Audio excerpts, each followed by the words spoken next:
Hey, Alan Seaborn here, and I want to tell you about something that maybe not a lot of you are as into as I am, but I have always loved graffiti. When I see that art, which some of you don't consider it art, that's okay. When I see that art on trains passing by on a train track or on walls of old buildings somewhere, I really love it. I know it's not for everybody, but one of the weird things about graffiti is as much as I enjoy it, as much as I like it as an art form, it's really hard to read the words that are written on that thing. When someone signs their name or tags their tag or whatever it is they call it in the graffiti world, you can't really tell what it says. Now, they're not writing it for you and me, they're writing it for the other graffiti people. But I think to be able to do that, with that spray paint and everything, it's just amazing. But you can't read it. As beautiful as it is, you can't read it. Well, there was this guy that lived in France and he had that same thought. So what he did is he went around to these buildings that had graffiti on them.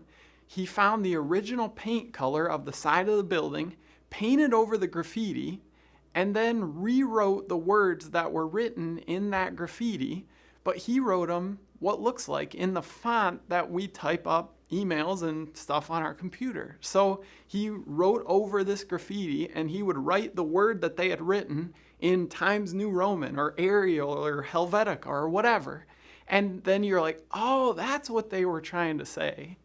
Most of the stuff still didn't make sense because it's these little weird acronyms and names and whatever, but you could tell what they were trying to say. And it made me think of how often in marriage and in our families, the main issue that we have is that we don't understand what each other is trying to communicate. I think back on all the times that I took something personally, that I figured that my wife or my parents or my siblings were trying to hurt me on purpose. Almost every single one of those times is because I didn't understand what they were saying. The things that they were saying came across to me the way that graffiti comes across to pretty much everybody else. What we need to do in our marriages and in our family is repaint over that graffiti and start saying things clearly.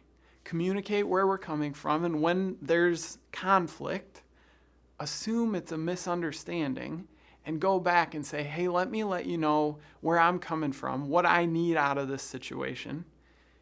And I can guarantee you that if we practice that over and over and over, our communication with our spouse and our communication with our family, it's going to get so much better, and it's going to help us to continue to win at home.